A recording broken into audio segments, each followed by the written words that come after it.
Timothy Jones. I'm the dean here at Trinity Episcopal Cathedral. It's our great privilege to welcome you and to host a distinguished lecturer. And I'm grateful to Dr. James Cutzinger, who is Professor Emeritus of Religious Studies at USC, for asking us to host this.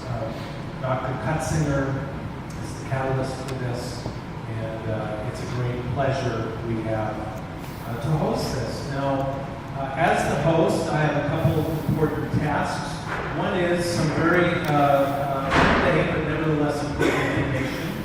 You need to use a restroom. Go out this door, turn to your right, the ladies' room comes first, and then further down the hall is the men's room. If you need a drinking fountain, you go out that door, also turn right, and you'll see it against the wall.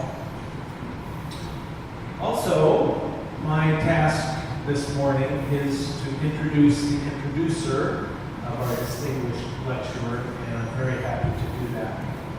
Very Reverend Dr. Edward Lonham is the recently retired Rector of Holy Transfiguration Orthodox Church in Raleigh, North Carolina, where he had served for some 17 years, from 2000 to 2017. Prior to that, he taught theology, missiology in universities and seminaries in Germany, it's a long list, Germany, Norway, Hong Kong, Taiwan, Japan, Chicago, finally here in Columbia.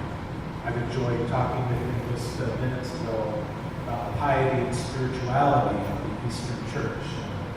He's a very interesting person. He's the author of numerous articles and books on mission and theology, currently serving as an adjunct professor at Duke Divinity School.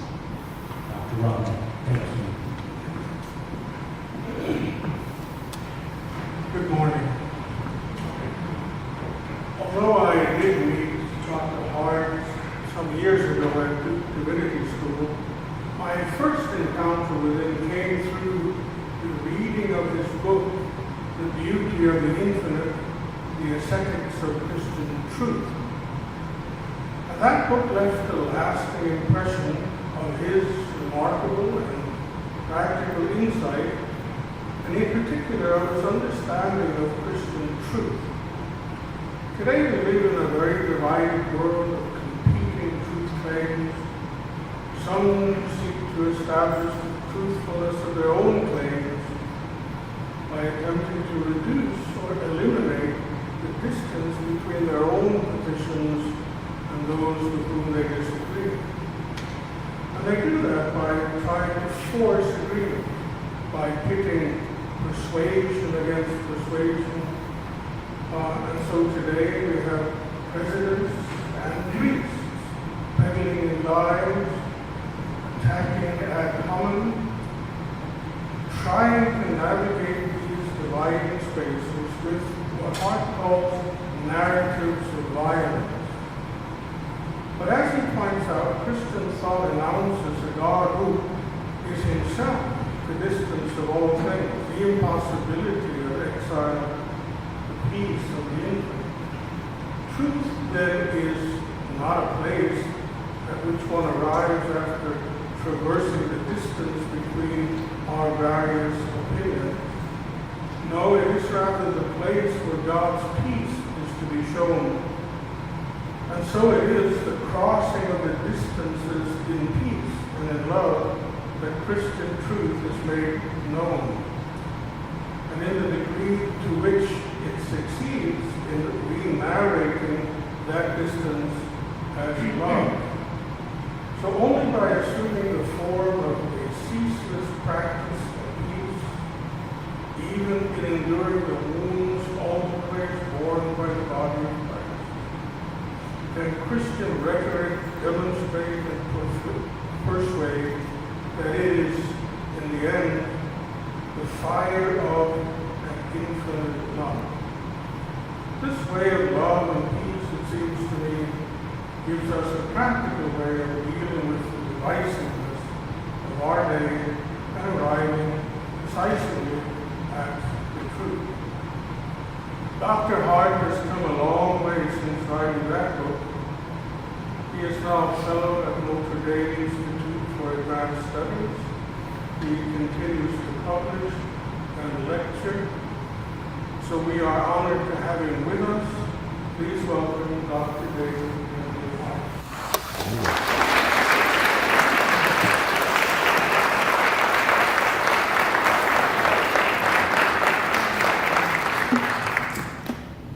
Well, thank you. It was very kind of you. I'm very grateful to have been invited here, and this is a much more pleasant venue for giving a lecture than most of the auditoriums and lecture rooms that you find yourself placed in on visits like this. So I thank everyone involved. I mean, just the ceiling alone was worth coming for.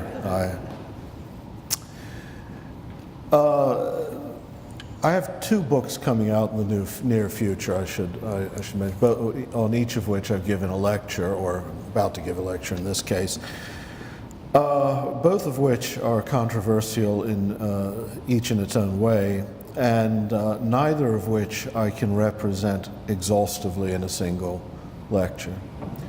So I should warn you that I'm not laying out here today an entire argument. The book from which these reflections are abstracted consists in 6 parts. The first being just a consideration of the traditional logic of an eternal hell, a hell of perpetual torment and of successive conscious torment. The second being a consideration of the certain logical problems this entails. But what then follows are 4 meditations on, in order, the metaphysics of creation from nothingness, the language of Scripture and what it does and does not say,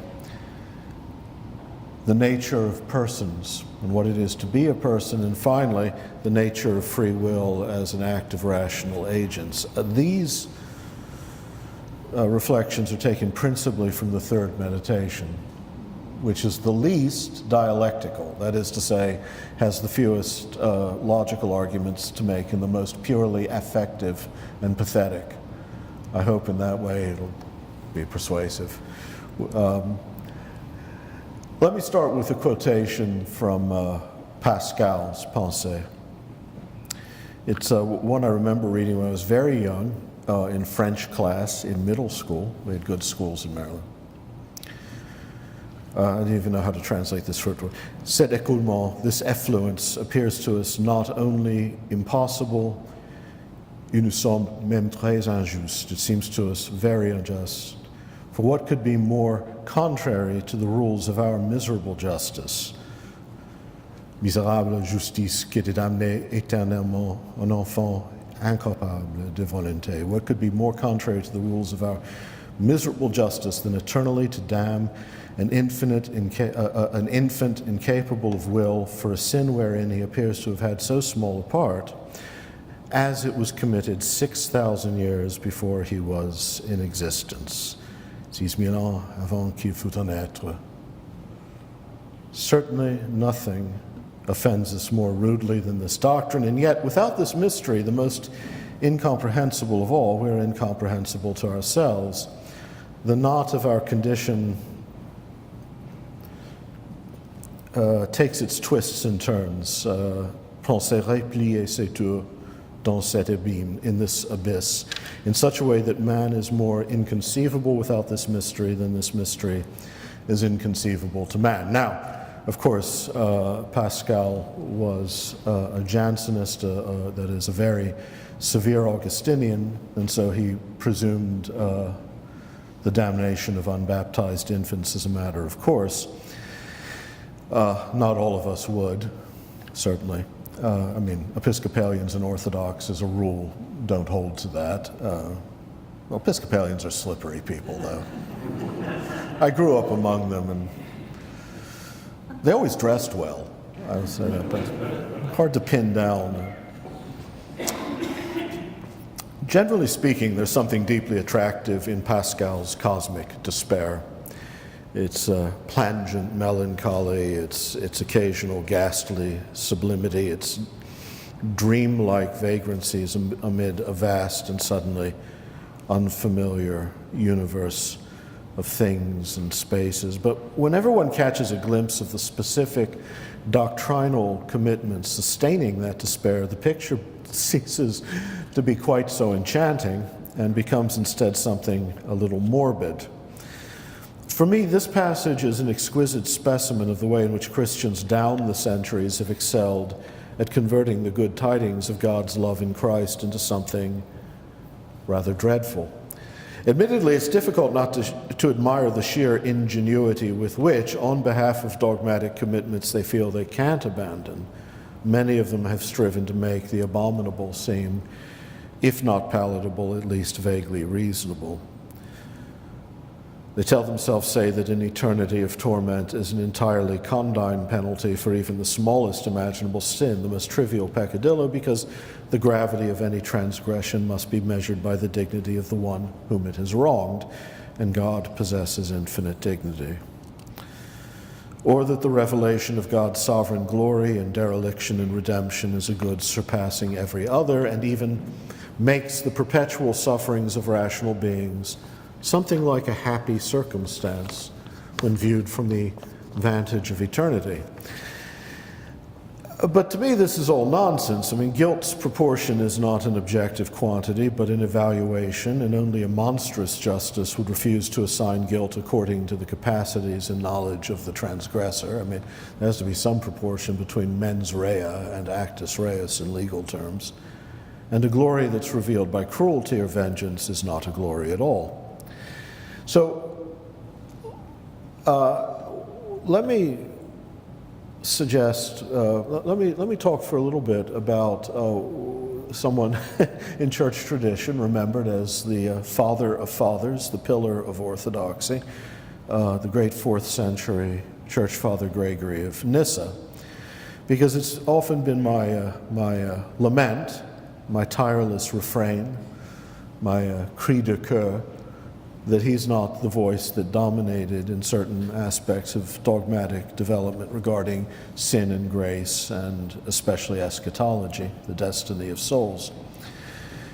When Gregory looked at the eschatological language of the New Testament, what he believed he saw was not the story of some everlasting division between two cities of the redeemed and the reprobate, as did, the late Augustine in the last great work of genius he produced, but only a provisional division between two moments within the single economy of a universal salvation. And he thought this to be the case on scriptural grounds.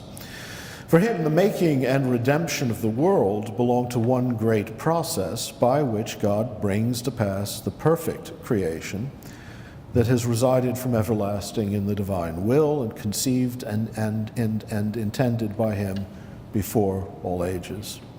For him, in fact, God's act of creation is a twofold thing. There's an eternal creative act that abides in God as the end towards which all things are directed, and for the sake of which all things have been brought about. And this he sees described in Genesis 1, the first creation account. Genesis 1 to Genesis 2, verse 3. And then there's a posterior creative act, the temporal exposition, which is both cosmic and historical, of this divine model, whose initial phases are then described in the second creation account of Genesis 2, verses 4 through 25. From eternity, argued Gregory, God has conceived of humanity under the form of the ideal human being, anthropos. At once humanity's archetype and perfection, a creature shaped entirely after the divine likeness, not male or female, possessed of all divine virtues, purity, love, impassibility, happiness, wisdom, freedom, immortality. But this does not mean, as we might expect when we look at these texts, simply that for Gregory, God first created an eternal Platonic ideal of the human and then fashioned individual human beings in imitation of this universal ideal. what makes Gregory subversive is that for him, this primordial ideal human being comprises, and indeed is identical with, the entire pleroma, the entire plenitude, and he's taking this language from Paul, specifically in Romans, of all human beings in every age from first to last. In his great treatise on the making of humankind, Gregory reads the first creation account, the account in which it is said that humanity is created in God's image. That language isn't, of course, used in the second account, as referring not to Adam, but to the conception within the eternal divine counsels of this full community of all humanity, the whole of the race, comprehended by God's foresight as in a single body, as he puts it. Which only in its totality truly reflects the divine likeness and the divine beauty. As for Adam and Eve, whose making is described in the second creation narrative, they were merely the first members, he believed, of that concrete community that only as a whole can truly reflect the glory of its creator. For now it is only in the purity of the divine wisdom that this human totality subsists in its fullness, and it will emerge, he believed, into historical actuality in its entirety only at the end of a long temporal unfolding. This is the word, or succession. Akoluthia is the Greek word he uses, when it will be wholly recapitulated in Christ. Only then, in the ultimate solidarity of all humankind, will a being be made in the image and likeness of God, and God will have truly created humanity. It's this, as he puts it, the entire nature or race, the word physis can mean either actually, that Gregory calls, quote, the truly godlike thing, to theoikolin chrima, the entire plenitude of the nature altogether, and God will bring this good creation he desires to pass in spite of sin, both within human history and against our apostasy from that story. At the same time, he argues in other places, like his great treatise on virginity, sin has inaugurated its own akoluthia of privation and violence, and so throughout the course of human history, God's original unfolding of creation must overcome the parasitic unfolding of evil. Even so, humanity, understood as the plenitude of God's election, never ceases to possess that deathless beauty that humanity, understood as an historical community, has largely lost. God, reflecting eternally upon that beauty, draws all things on towards the glory he intends for them, although according to a mystery, that is, a grace that does not predetermine the operations of a human freedom that nevertheless cannot ultimately elude it. I'll be getting to my own point soon. I'm just according to that treatise on the making of humanity, and it's very interesting because Gregory, I mean, I can't give a sense of it here, but Gregory's reading of the entirety of Scripture from Genesis through, well, for him the book of Revelation wasn't part of the scriptural canon yet, but everything else, it's an absolute tour de force of systematic reading, in a way in which he unites the language of Paul to the language of Genesis and everything in between. And it's interesting that his treatise on the creation of humankind is also a great treatise on eschatology, on the ultimate state of all things. Because according to that treatise, the eternal human being who lives in God's counsels was from the first fashioned after the beauty of the divine Logos, and was made for no other end than to become the living body of Christ. The whole drama of incarnation, death, and resurrection was undertaken so that the eternal Son might reclaim those who are his own from everlasting, by himself entering into the plenitude of humanity as a man among men and women, and in thereby assuming our limits and our history as his own. Christ reoriented the race towards its true end. And because the human, this is the important point, because the human totality is a living unity, the incarnation of the Logos, he believed, must be of effect for the whole. In his short commentary on the language of 1 Corinthians 15, He says that Christ assumed not just human nature in the abstract, but he assumed the whole pleroma, the whole totality of human beings throughout all time, so that his glory has entered into all that is human. And it cannot be otherwise, he argued. Such is the indivisible solidarity of humankind that the entire body must ultimately be in unity with its head, whether that be the first or the last Adam. Hence Christ's obedience to the Father, even unto death, will be made complete, said Gregory, only eschatologically, when the whole race gathered together in him. Here again we're at 1 Corinthians chapter 15, which for Gregory, as for many of the early church fathers, is sort of the entirety of Christian belief in Nuce. When the whole race gathered together in him will be yielded up as one body to the Father in the Son's gift of subjection, and God will be all in all. The akoluthia of resurrection, he says, inaugurated at Easter in the one body of the race, is an unfolding now that cannot cease given the unity of human nature until the last residue of sin, shadow, and the last shadow of death has vanished. And Gregory says this is confirmed in John 20:17, when Christ goes to his God and Father, and to the God and Father of his disciples, he presents all of humanity to God in himself. And there's a wonderful, I'll run out of time if I try to summarize everything I have here, but there's a wonderful treatise he wrote called On the Soul and Resurrection, which is a digest of the teachings of his brilliant sister Macrina on this eschatological reading, on this reading of biblical eschatology. Well, for her, there will ultimately be a time when all divisions fall away, and there will no longer be any separation between those, she says, who dwell within the temple precincts and those outside. But the point to understand about Gregory, the point that my jumping off point at least, is that for him there can be no true human unity or any perfect unity between God and humanity, except in terms of the concrete solidarity of all persons in that complete community that is alone the true image of God. God shall be all in all, argues Gregory in a treatise on infants who die before baptism, not simply by comprising humanity in himself in the abstract, but by joining each particular person, each unique inflection of the pleroma's beauty to himself. This is not a union that can be simply imposed on humanity. Christ must effect the conversion of each soul within itself, so that room is truly made for God in all, he says.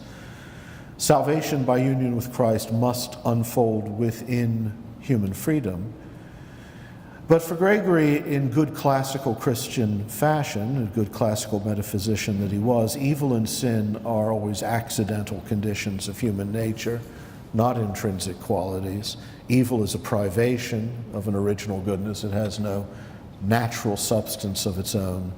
And so the sinfulness that separates rational creatures from God is only a disease corrupting and disabling the will, robbing it of its true rational freedom, and is a disorder that must ultimately be purged from human nature in its entirety, even if needs be by hell, which for Gregory again is not an eternal condition but a necessary purging of sinful nature. But in the light of God's infinity, the proper end of evil will be shown to be nothing but its own disappearance. And then he says, God's glory will shine in each creature like the sun in an immaculate mirror, and each soul born into the freedom of God's image will turn of its own nature towards divine love. There is no other place, no other liberty. At the last, to the inevitable God, humanity is bound by its freedom. Alas, that's in the next chapter of my book, explaining that language. So just take it from me, it makes sense. Each person, he says, as God elects him or her from before the ages, is indispensable, for the humanity God eternally wills could never come to fruition in the absence of any member of that body, any facet of that beauty.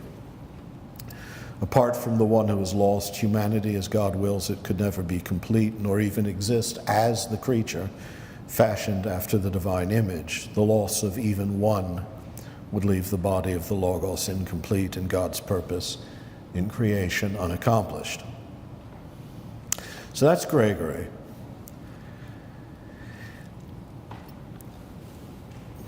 Let me step back from this. In a sense, I think we should already know that much of what Gregory presumes is true, if not for theological reasons, if not because we think in his terms regarding the language of creation in Genesis, just from a sober consideration of what it means to be a person. After all, it would be possible for us to be saved as individuals only if it were possible for us to be persons as individuals.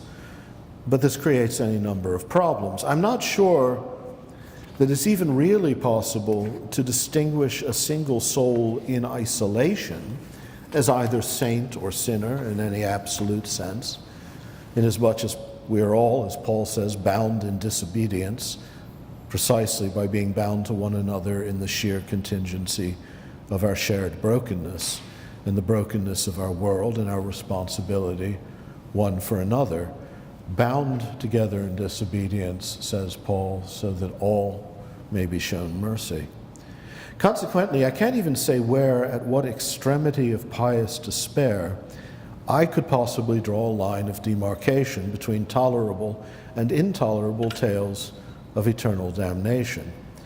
Now, some stories, of course, we're able to reject out of hand.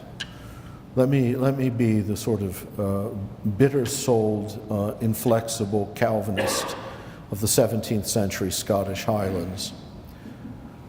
A child is born one day in poverty, suffers from some horrible and quite incurable congenital disease, dies in agony, unbaptized, and then, on some accounts consecrated by theological tradition, descends to perpetual torment as the just penalty for a guilt inherited from a distant ancestor, or as an epitome of divine sovereignty in election and dereliction.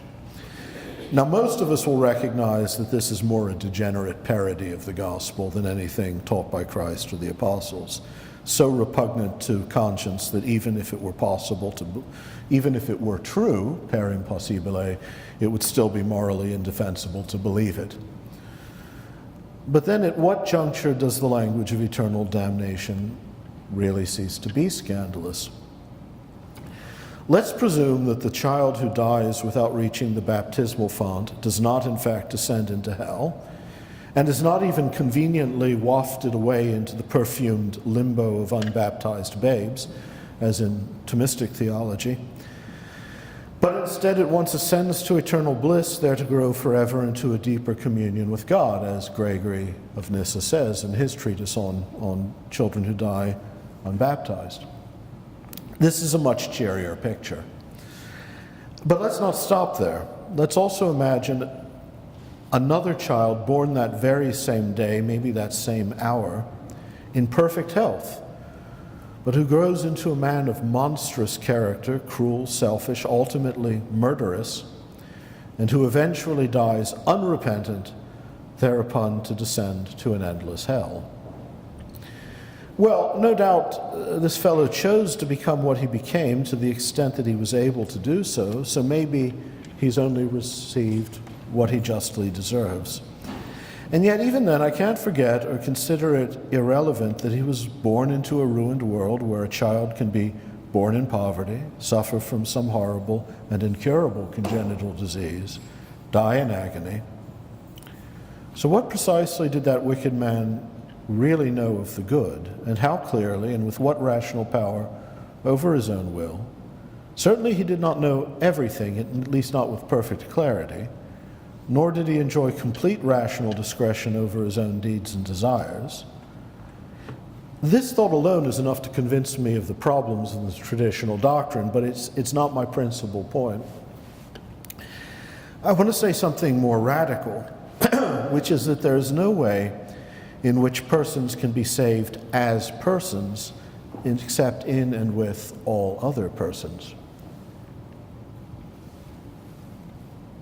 I regard it as no more, I regard this as no more than an acknowledgement of certain obvious truths about the fragility, dependency, and exigency of what makes us who we are. Now, I hope none of us is able to agree with the argument of Thomas Aquinas, among others, who was here repeating something said by Peter Lombard much earlier, that the knowledge of the torments of the damned will increase the felicity of the blessed in heaven. Thomas teaches this. And every time I say, somebody objects that I'm making that up, but no, it's the Summa Theologiae supplement to the third part, Quaestio 94. And he simply repeats, and there's a reason why he's saying this. Now, as Thomas's apologists will helpfully observe, he means only that the saints will derive pleasure from the contrast between their beatitude and the damnation they were spared, not that the blessed will take intrinsic sadistic delight in the spectacle as such. Of course, that's a nonsensical distinction, because the ability to find pleasure in seeing someone else suffering the pains to which oneself immune is precisely what sadism is. But why debate the point?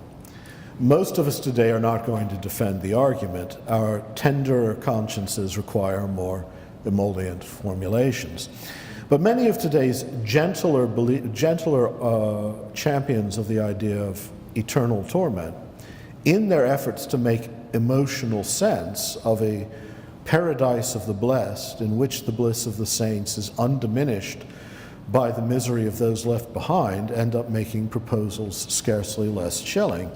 I recently read an evangelical apologist for the, well, let's call them the infernalist orthodoxies, argue that it's morally correct that for the saved to feel no pity for the damned. Now, the sort of mundane psychologism here is a bit peculiar, but he said, but his argument was it's perfectly forgivable, for instance, if you're on the roads, to avert your eyes from a frightful accident because you can't rescue the victims, and not to think of them again. Now, needless to say, this is a counsel of moral imbecility. I mean, neither can my pity for a little girl dying of cancer cure her, for what that is worth, but what an atrocity of a man I would have to be to cease pitying her for that reason. But perhaps, though, I'm illicitly tipping the scales by choosing that example, little girl. Maybe there are more pardonable forms of indifference to the sufferings of others. At least one Catholic philosopher of my acquaintance has recently argued that there's no scandal in thinking the saints in heaven won't be bothered in the least. And being a Thomist, he accepts Thomas's definition about the torments of the damned below. After all, he argued, few of us ever spare a thought for, say, the serial murderer incarcerated for life. I'm not entirely sure how to answer that argument, since the closing verses of Matthew's 25th chapter seem to suggest that Christians are held to a higher standard of ethical concern. But more to the point, it's impossible, logically speaking, to be indifferent to another person's fate in perfect isolation. True, most of us don't spare a thought for the murderer in prison, though frankly, there's nothing particularly commendable in that dreary emotional fact, nor is it a good guide to how we would expect to see things from the perspective of eternity. But that murderer's brother, mother, father, sister, child, wife, or friend must think about him and must grieve over his fate. Hence, our indifference to him must also logically be an indifference to their sufferings as well. And it requires a little imagination to see how this small, prudent, seemingly rational degree of callousness might be magnified, if carried into the calculus of eternity, into an absolute moral detachment from all other persons. After all, taken to its extreme logical entailments, our willingness to surrender even the most depraved of souls to a final unrelieved torment is tacitly a willingness also to ignore the sufferings of potentially everyone. Just checking the time on my phone.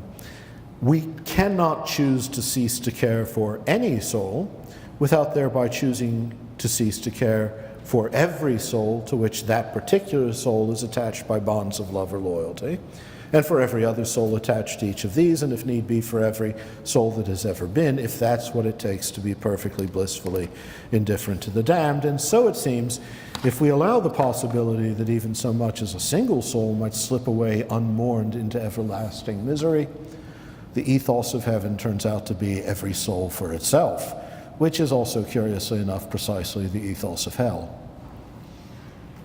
So I know of another evangelical writer, however, who proposes that God, to grant the saints the perfect blessedness of the kingdom, will veil the sufferings of the damned from their eyes, and even elide all memory of lost friends and family from their recollections. This is better, say, than Martin Luther saying that we'll actually rejoice to see our mothers and fathers and children roasting in hell. Luther could be a bit blunt.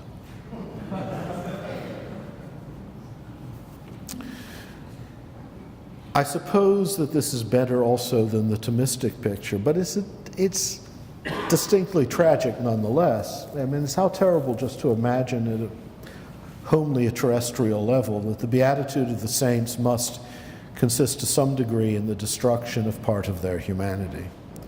And surely a blessedness that depends upon ignorance is a peculiarly defective one. But perhaps these really are the only alternatives. If there really is an eternal hell of torment, the blessedness of the saved absolutely must consist either in callousness or in blissful stupidity. Now, granted, part of the absurdity of all these arguments is the mundane psychologization of heaven and hell they involve, as I said earlier, and the somewhat burlesque effects this produces. Whatever the world to come may be, it surely will not involve the souls of the saved gathering like eager tourists along steel railings above the Grand Canyon, gazing down into hell and waving impishly to their aunts and cousins amid the flames. Though there are one or two cousins of mine that... But there's a far larger and grimmer absurdity in the moral possibilities these arguments ask us to entertain. We can't even faintly imagine the final state of a redeemed soul, all right. But surely Christians must take seriously the eschatological imagery of Scripture, and their talk of salvation involves a corporate beatitude, a kingdom of love and knowledge, a wedding feast, a city of the redeemed, the body of Christ. Hence, the hope Christians cherish must in some way involve the preservation of whatever is deepest in and most essential to personality, rather than an escape from personality. But finite persons are not self-enclosed individual substances. They are dynamic events of relationship. And this poses a problem. For me, all attempts to imagine the condition of God's kingdom, if it truly excludes a certain number of souls condemned to eternal torment, irresistibly summons up a single image, and it's that of a parent, usually a mother, because that's how our imaginations work, a parent who keeps and cherishes countless tender memories of the child who, quite contrary to his or her will or best efforts, grew to be an evil person. And in cherishing those memories of the innocent and delightful being that was and that has now been lost in the labyrinth of his or her own damaged soul, cannot relent in hope. Now, if all of that, those memories, those anxieties and delights, those feelings of desperate love, are they really to be consigned to the fire as just so much chaff? Must it all be forgotten or willfully ignored for heaven to enter into that parent's soul? And if so, is this not the darkest tragedy ever composed, and is God not then a tragedian, utterly merciless in his poetic omnipotence? And who then exactly is, and this is the question, who is that parent when he or she has achieved union with God once those memories have been either converted into indifference or altogether expunged? Who or what is that being whose identity is no longer determined by its relation to that child? I can't help but feel that this is something like the paradox of the ship of Theseus, for those of you who may know it, except that in this case, in which the deepest emotional and personal elements that compose a soul have been stripped away, it's the living form rather than its material instantiation that's been obliterated. Why would we even speak about salvation at that point rather than about the total replacement of one being by another? What remains to be saved? A spark, a spiritual essence detached from all identity? Is the bliss of the beatific union with God so transfiguring and consuming and complete as to reduce all subsidiary relations to nothing, and thereby in a single stroke to reduce each personhood to nothing, so that all that remains is an anonymous act of intellection immersed in perpetual, unpitying delight? This is an obvious thing, really. This blessedly oblivious account of the afterlife of the elect is incoherent simply because for salvation to be the salvation of persons, as opposed to the final liberation of something anonymous that must be rescued from its defiling entanglement with other human beings, there must be some sort of continuity of identity between the soul as it exists during its wanderings in this world and the soul as it shall be when raised up into God. And such continuity is impossible apart from those we love, because we are, as persons, the creatures of our loves.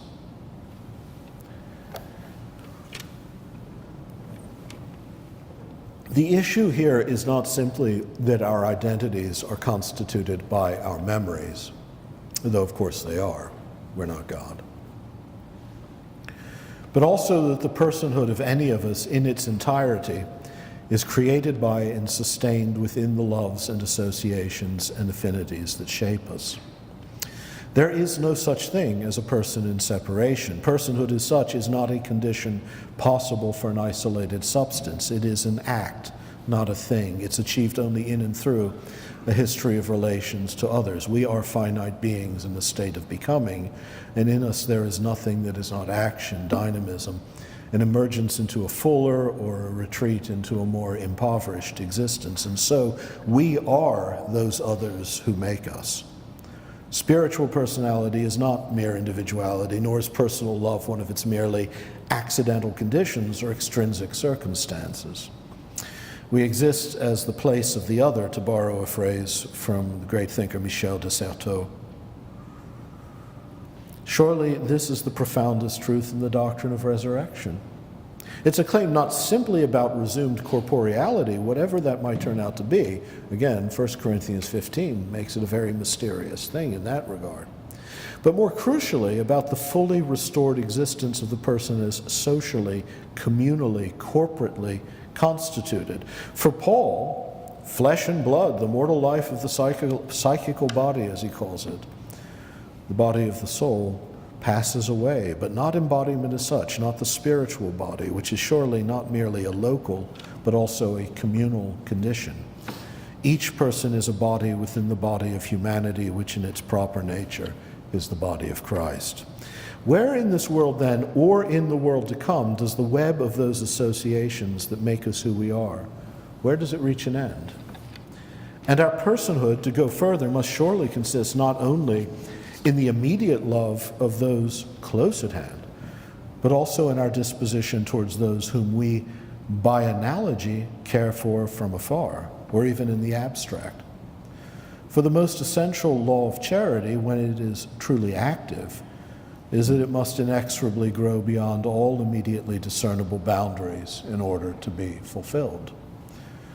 And all of those in whom each of us is implicated and who are implicated in us are themselves in turn implicated in countless others, on and on, without limit.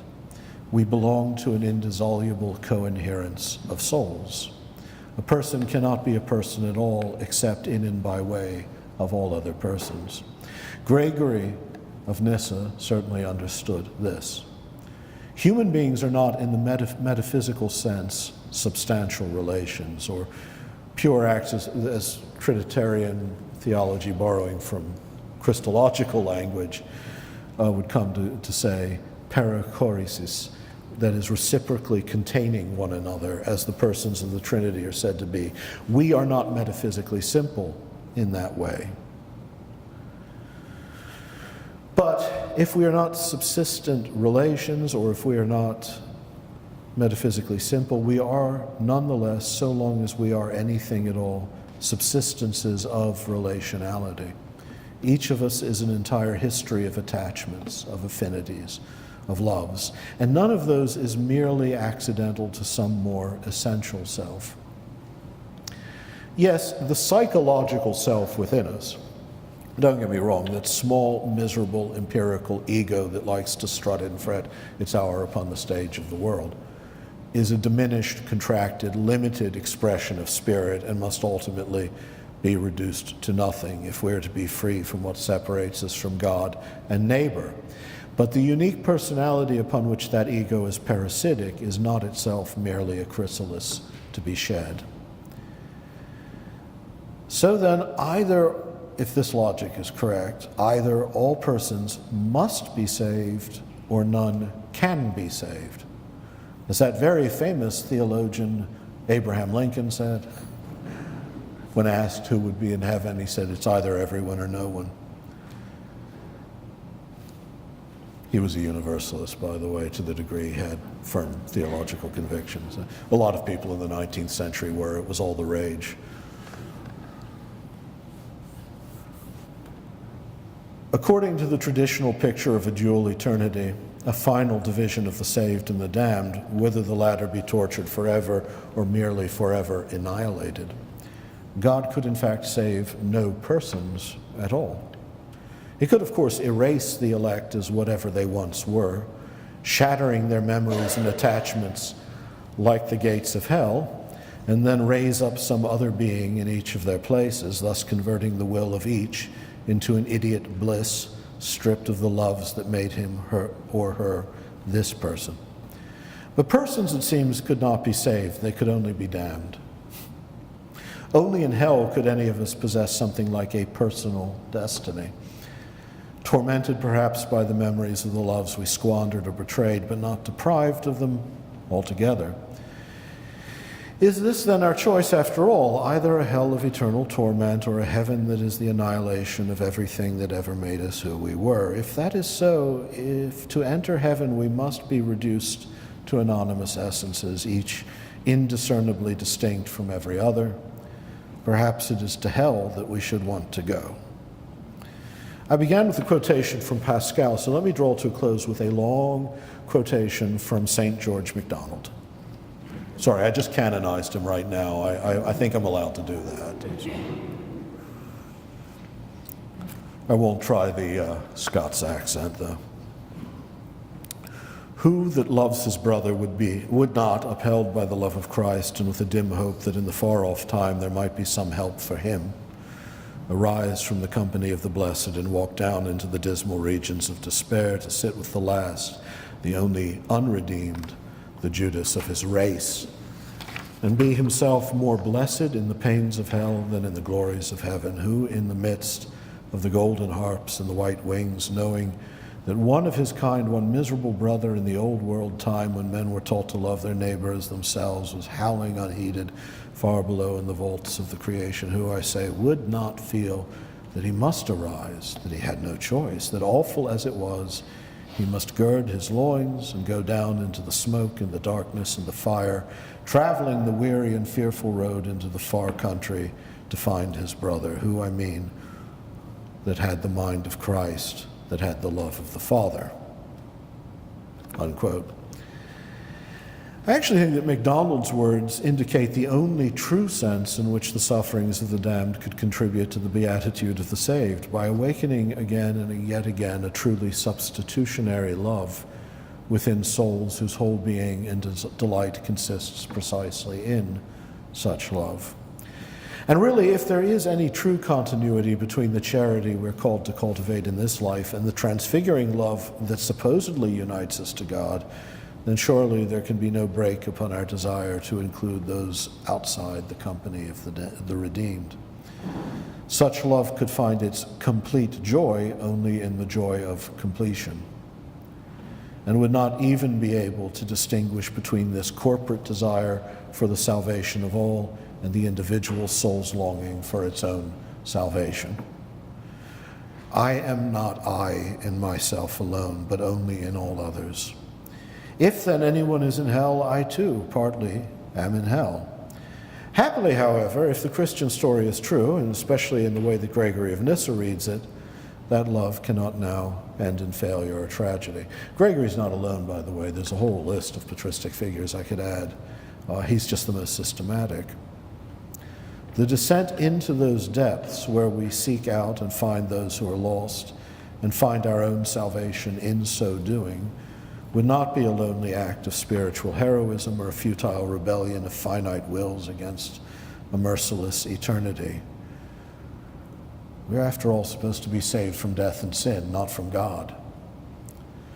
The whole substance of Christian faith is the conviction that another has already and decisively gone down into that abyss for us to set all the prisoners free, even from the chains of their own hatred and despair. And hence, the love that has made all of us who we are, and that will continue throughout eternity to do so, cannot ultimately be rejected by anyone. Thus all shall have their share in, as Gregory says in his great mystical commentary on the Song of Songs. The redeemed, quote, the redeemed unity of all, united one with another by their convergence upon the one good. Only thus will humanity, according to the divine image, come into being, and only thus will God be truly all in all. Thank you.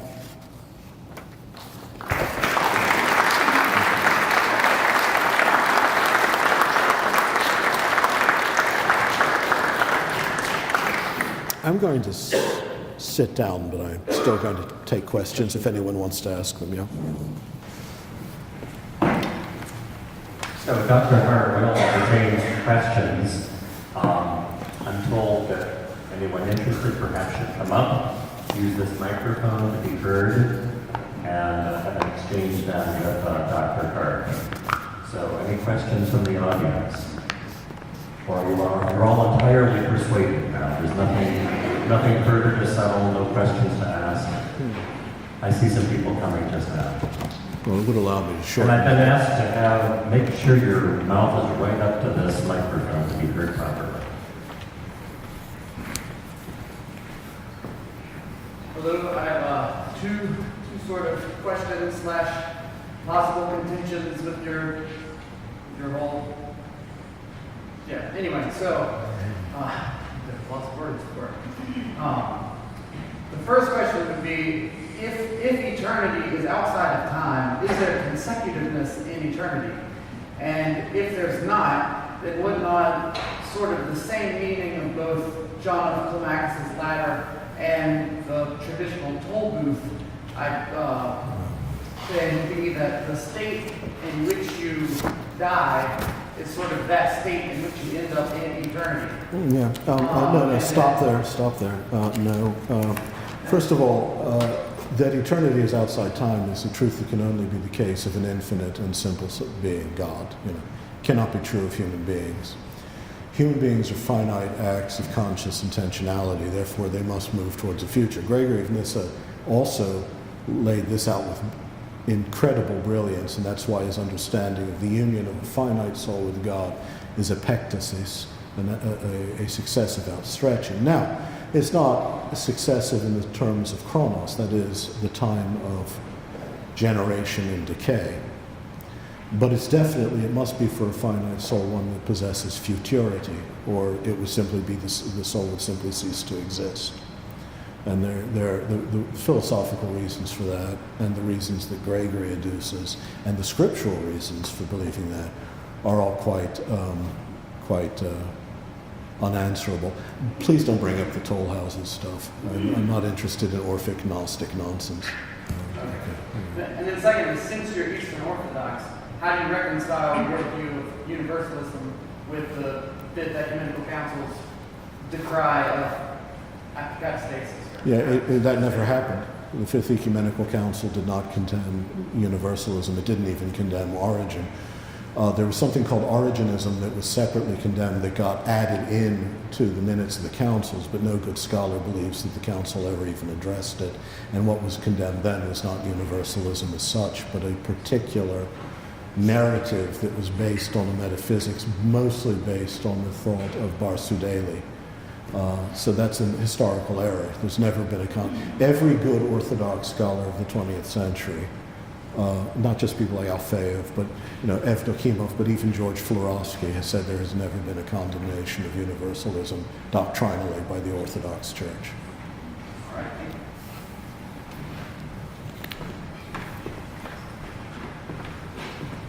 Thank you for your talk. I wondered, what would you say to those theologians who insist that we can only hope that all can be saved and we can't actually teach us or Yeah, I mean, that's the standard view. That's like Hans Urs von Balthasar.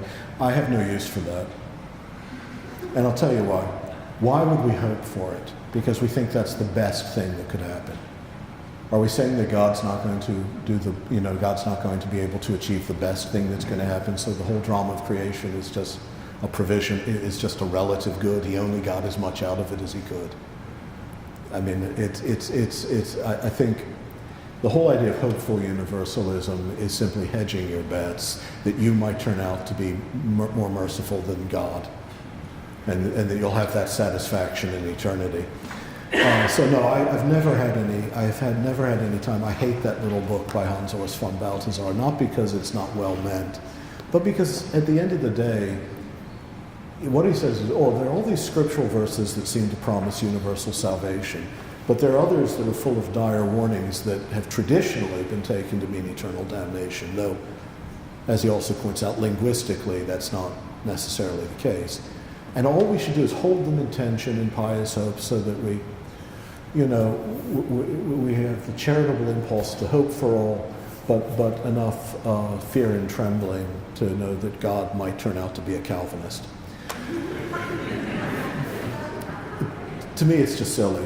I mean, either you believe that love never fails, and that the will of God intention is that all should be saved and come to a knowledge of the truth, the Scripture says, or you believe that's a lie that's just put there because God, is infinitely resourceful.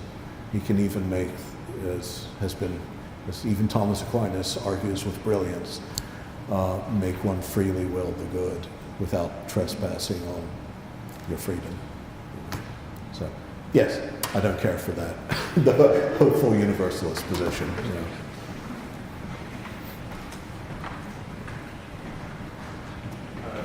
Right up to it. Thank you for your talk. Keep it close. Do you see a connection between the current debate in the Catholic Church on the death penalty and universalism? Could you? Okay. Do you see a current connection between the debate in the Catholic Church right now on the death penalty and universalism? I sort of see it as a proxy argument almost, especially when it's in restorative justice. Yeah. Do you see that connection that you find very strong? Very much so. It's very astute of you to observe that. Yeah. I mean, I know quite a lot of very traditionalist Catholics who hate the current Pope, largely because of his perverse desire to be a Christian.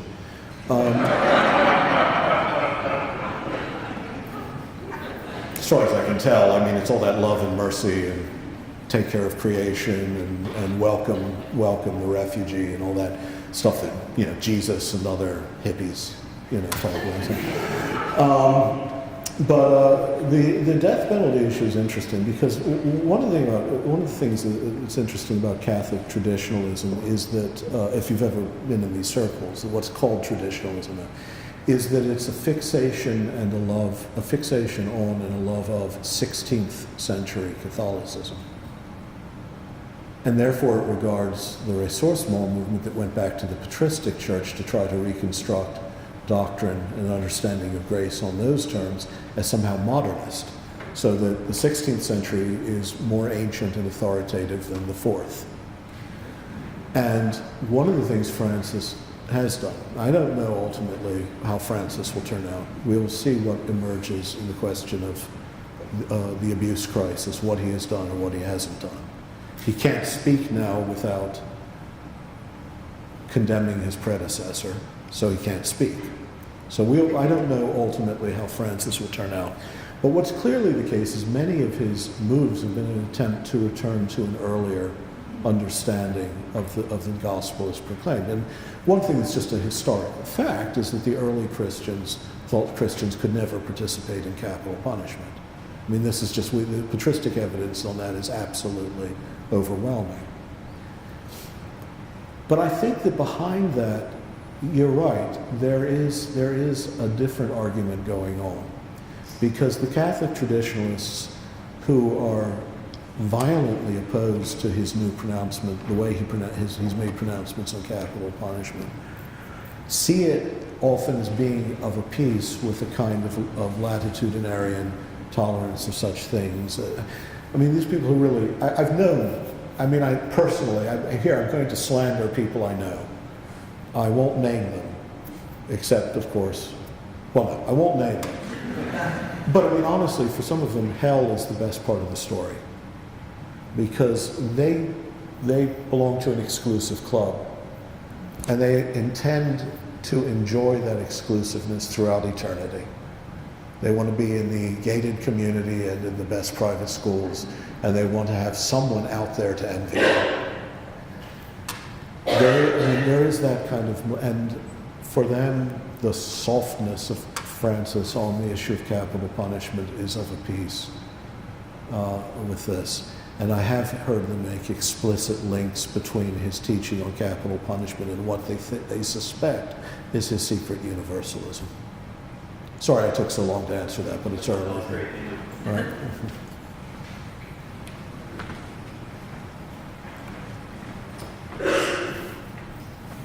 Hear me? Okay. My question is, I like the idea of free will, and we kind of make our own decisions. I guess my most question is that, at least some people say, I don't know if I read it myself, but C.S. Lewis had the idea that kind of people sort of, it's locked, hell is kind of locked from the inside sort of idea, that kind of people choose to be in hell, if you will. And there's also kind of connected to that idea of sort of, I guess that basic idea of kind of virtue ethics, where people kind of solidify themselves in their character with their choices. And eventually they sort of solidify their character as people who, if you will, want to make their own hell or be in hell, if you will, to just eternally resist God. They kind of solidify their character as being against God, never wanting to be in the presence of God. That is, at present, of course, the most popular defense of the idea of an eternal hell. It's also the most logically incoherent, as much as it seems. No, I mean, it seems like it works. And actually, believe it or not, Gregory of Nyssa also answered that. Gregory basically, really theology should have stopped then. And then Gregory died around 395. At that point, everything should have just been commentary. But, no, there were some great theologians after him, all the ones who learned from him. Gosh, it would take hours to go through this. Well, they all, Gregory and all the rest in this tradition agree that hell is locked from the inside, that it's the willful refusal of God's love which is hell. The notion that one can be solidified in a state of perpetual rejection of God, however, falls into any number of problems. One, is that sort of rational freedom actually possible? And I would say, and this is the fourth meditation in my book, logically speaking, it's impossible because of the very nature of what rational freedom is and what the criteria are for any free act, including, of course, rational knowledge and intentionality, and the degree to which that could be an object of absolute culpability, or whether, and indeed, can you speak of fashioning a character that subsists entirely on the privation of love? And Gregory has very good arguments why you can't. More to the point, though, you notice that even if that were true, even if that were possible, and I argue that in my book it argues that the free will defense of hell is the most catastrophically incoherent of all at the philosophical level, it wouldn't change the rest of the argument. God would fail. No one could be saved. C.S. Lewis in The Great Divorce, which is one of the few books of Lewis's that I actually very much like. I'm not a big C.S. Lewis fan, I have to confess. You say that among American Christians and they recoil in shock. I mean, he's more loved in this country than anywhere else. I mean, there's a lot of Lewis I like, I mean, but The Great Divorce is his masterpiece. But he makes this argument, you know, will the whole universe be held hostage by this one defiant, you know, petty Prometheus? Yes. Actually, the whole universe is held hostage by that person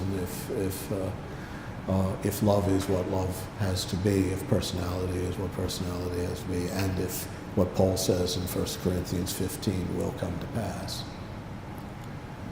But again, we needn't bother it because the argument itself turns out to be logically. It's based on a voluntarist, libertarian understanding of freedom anyway, that when rationally examined turns out to be self-contradictory. Ultimately, you end up with a model of freedom that's no different from a random natural event like a volcano. Rational freedom has to be purposive, and once that's true, what's it oriented towards? It would have to be what one knows to be true and good, and from that unfolds any number of reasons why the free will defense of hell is self-subverting. But you'll have to read the book. I advocate usually buying about 12 copies because you want to make copious notes, and then you'll want to share it with friends, and then you'll want to get them to buy extra copies. All right.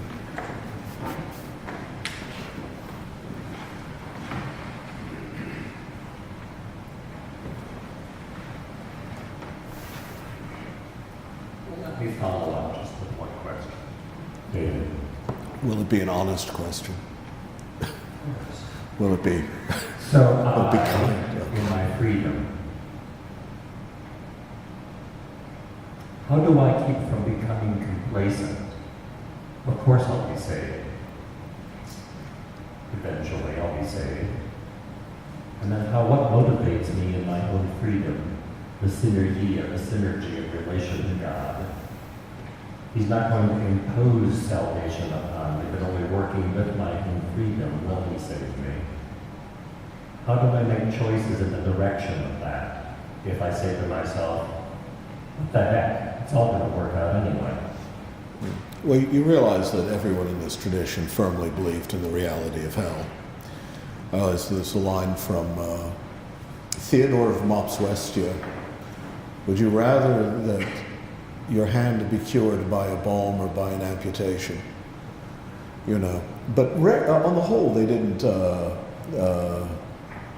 Oh, that's not Theodore. That's someone else in the Syrian tradition. I'm trying to remember who it was. Anyway,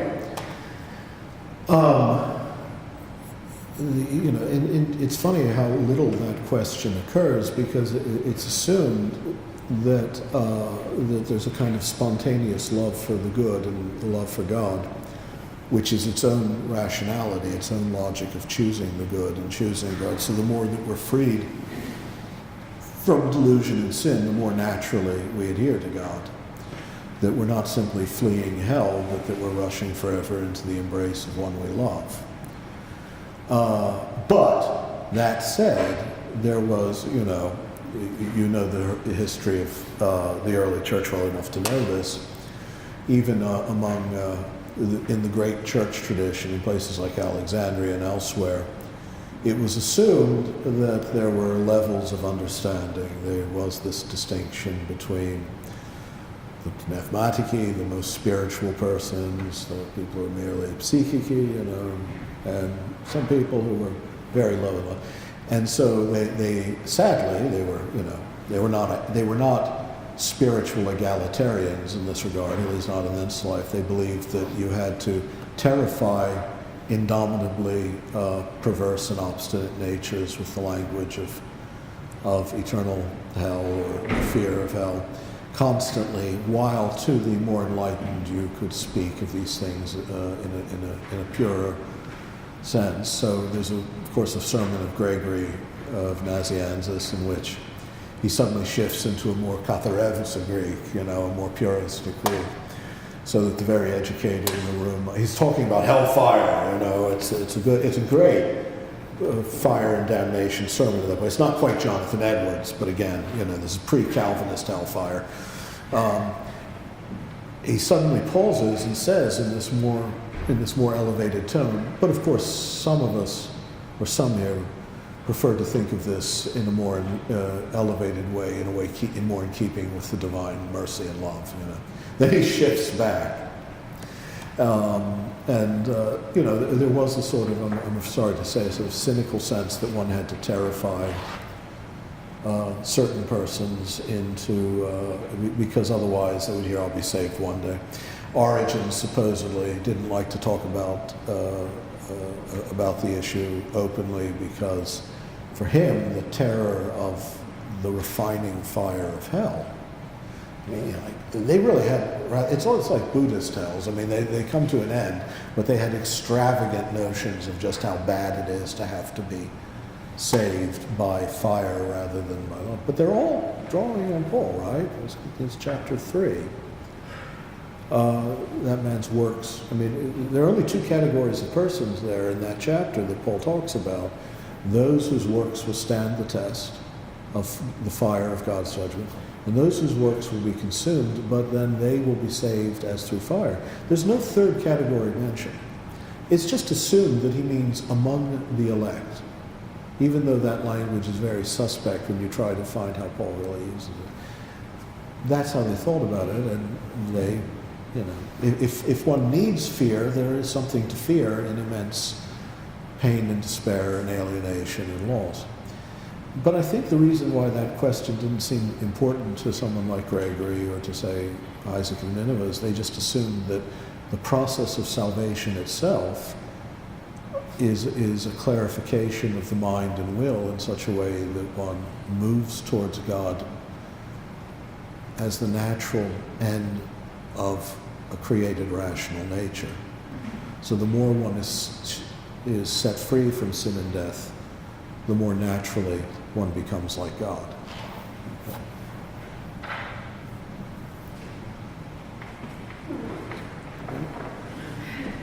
Is it you again? This might be too big of a question. This might be too big of a question, but I noticed that you don't seem to be too big of a fan of libertarian free will. While, you know, I think maybe compatibilistic free will may be unsatisfactory in your eyes as well. No. Is there a third way here? Yeah, I mean, libertarian free will, again, the way it's philosophically defined by those who defend it is incoherent. I mean, you know, because the most radical version of it suggests that the will is capable of spontaneously positing an end for itself and pursuing that end. If you can give me a coherent phenomenology of any act you've ever undertaken in your entire life that doesn't have at least a more transcendental, fixed, purposive end, then I will have to kill you because you'll have come up with an argument. No, it's simply not. I mean, the classical, I mean, the modern notion of libertarian freedom, I think, is just absurd, and there's never been a good argument made for it. But, you know, the intellectualist tradition, I think, always wins that argument. That's where I'm in full agreement with the Thomists, for instance. Thomas was a clever guy. He ate too much, but as for, you know, you don't need a third way. I mean, compatibilism, again, I guess there are like 100 different schools of this. Most of those already start from a libertarian presupposition and then try to show how a non-libertarian determinism is compatible with a libertarian freedom, you know, or some sort of, and that's, again, you're starting with the wrong presuppositions. So I would say the classical understanding of freedom, the intellectualist understanding, the one that was always presumed from the earliest, from antiquity up to early modernity, being more logically cogent, is the one that's worth adopting.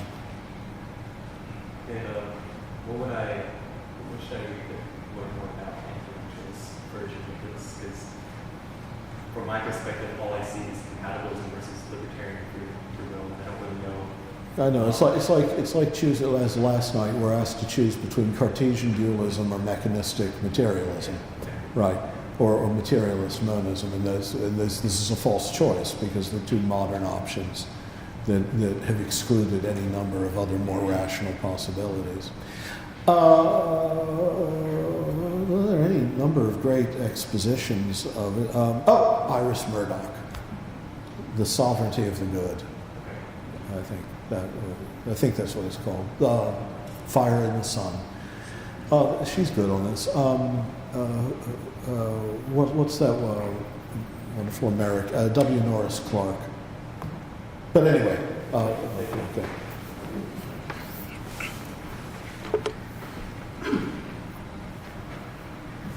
This may be a question for the next chapter or even the next book.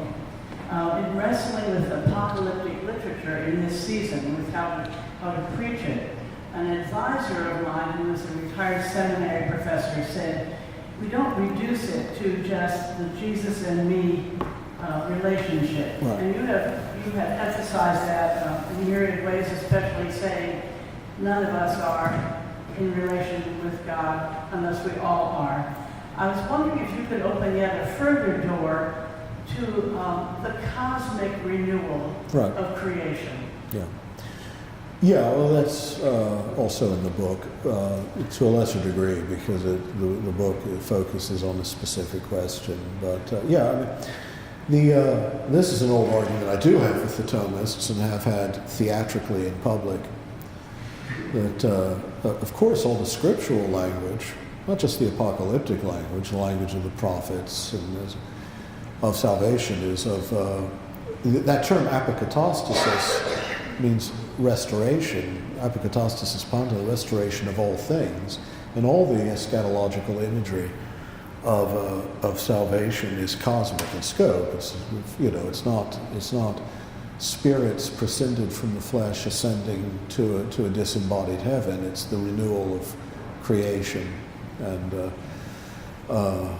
all the animals and plants rejoicing along with humanity.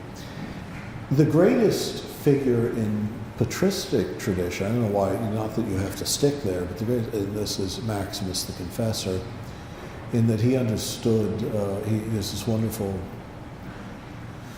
see, I happen to think, I'm one of those who thinks Maximus was secretly a universalist as well, because I don't see how the logic of his system works. But putting that aside, for him, the recreation of the human is the recreation of the human as the relationship of the whole cosmos to the spiritual order, which has become its relationship that's become broken and distorted by human sin and cruelty and ignorance. And that too is part of the story of salvation. There are these things called the alienations or the estrangements that are overcome in Christ, and one of them is the estrangement between humanity and creation and the terrestrial paradise.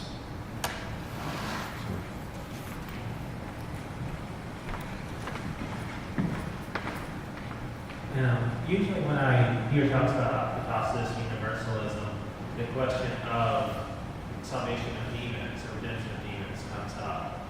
And I'm particularly curious with your perspective because, like, while we are supposed to have a relationship with other humans, with the created world, like with the last question, presumably we're not supposed to with demons. So from... well, again, those cousins of mine I mentioned earlier, I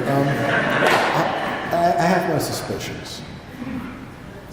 Well, Gregory actually went farther than Origen in this because in his catechetical oration he just basically states, well, of course the devil is saved too and all. It would have to be the case for him, if one believes in this spiritual principalities, that for God to be all in all, God must be the full rational content of all free spiritual wills. He must be the object of love and devotion and knowledge in all rational wills, including those of angels and devils. Now remember, I don't want to go into the obscurities of first century angelology and demonology, which doesn't really resemble what most of us now have in mind. But that whole remember 1 Corinthians 15, that's for them, for Gregory, as it was for Origen, as it was for Theodore of Mopsuestia and Diodor of Tarsus, and so many others. It was the chapter that sums up the whole Christian mystery. It is about the reconciliation, subordination, but for them, subordination, I mean, literally means put in order in a proper relation of all things in heaven, on earth, below the earth. I mean, they understood it as a complete reconstitution of the whole community of spiritual beings.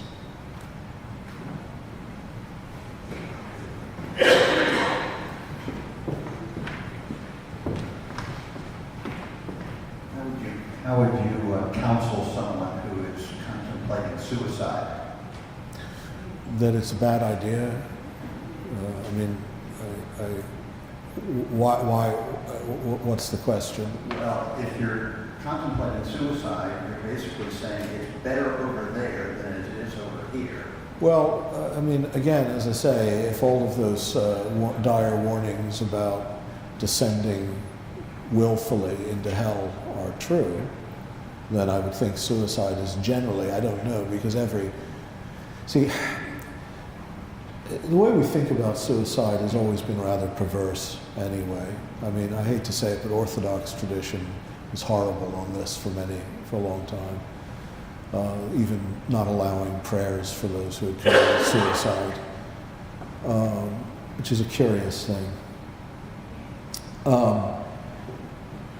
But it's assumed, it's always been assumed, that the suicide is harming those around him or her, doing more harm to them than he or she grasps, is doing terrific damage to his or her relation to God, and therefore entering more deeply into a hellish condition.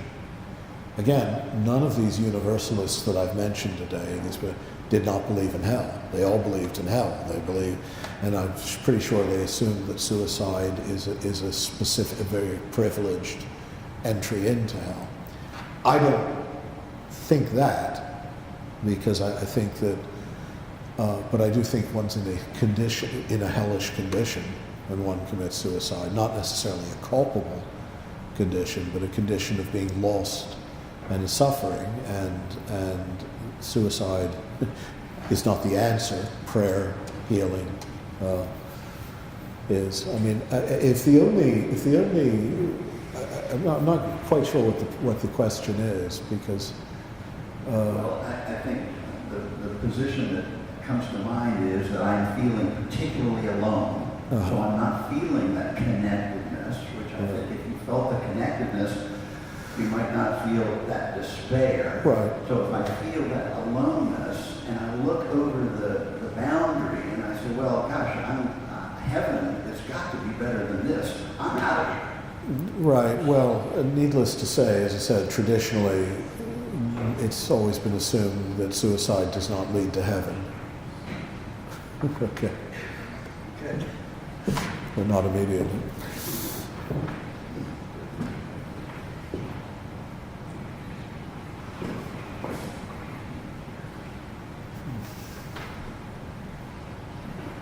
So I think if there are no more questions, and I think probably Dr. Hart is getting a little weary here, his voice is tiring, I can tell, we should bring this to a close, but I do want to thank him, perhaps for readily assuming that we're all pneumatic-key in the room and divulging these secrets too readily without warnings. See, I'm a total anarchist in this regard. I think tear down the clerical establishment's privileged sense.